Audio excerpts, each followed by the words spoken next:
Hi, this is Charles Butler. I'm the host of The Reality Check with Charles Butler on Genesis Communication Network. So, hi out there. Please tune in every Monday through Friday, 8 to 10 a.m. Eastern Time.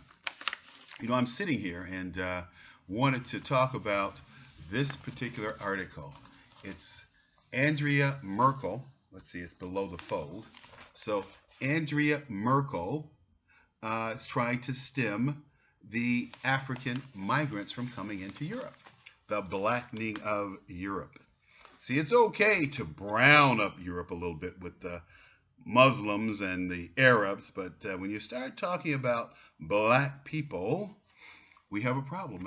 I say this all the time, and I've said this before. If we had 11 million black Africans here in the U.S., this immigration issue would be a different issue. There'd be a different slant, a different color on the immigration issue. I used to hear things when I lived in San Diego that were so bizarre. They were bizarre to me anyway. And that was things like, well, my grandchildren won't have to go out and get a tan. They'll already be born with one.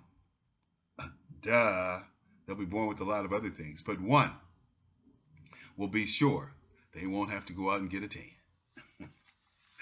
But in this particular article, it talks about Merkel, who she's going to have a 3-day swing through Mali, Niger, and Ethiopia. And then when she comes back, she's going to meet with the presidents of Chad and Nigeria to talk about expanding their business opportunities in those countries.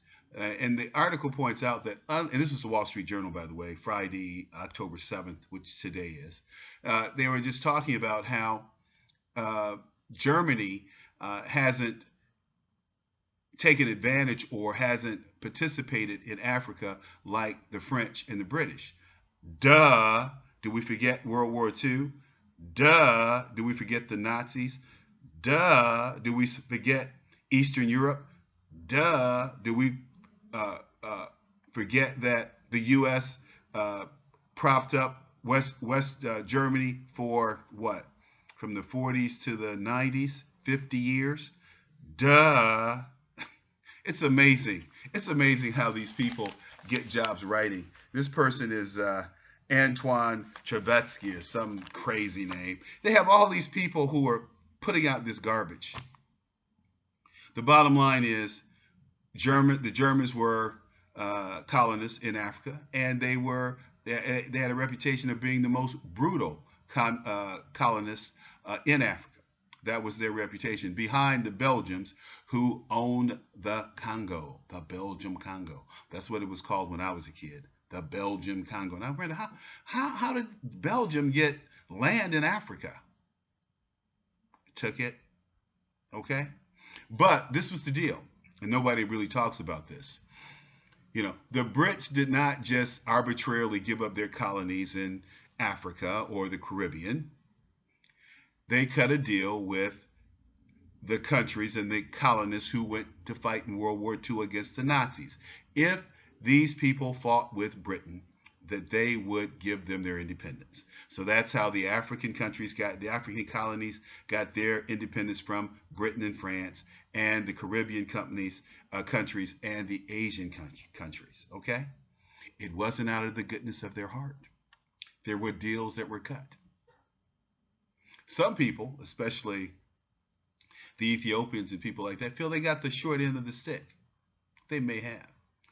But there are some people who said they wish the Brits would come back to India because it is in total chaos, which is true. Because whenever the Brits leave, they do one thing. They destroy the infrastructure. And I'll tell you, if you don't believe me, what a classic example is look at Belize. That is the classic example. It's small enough for you to examine and look at without being overwhelmed. But that's what the British, I think they were called the British Tea Company or something like that.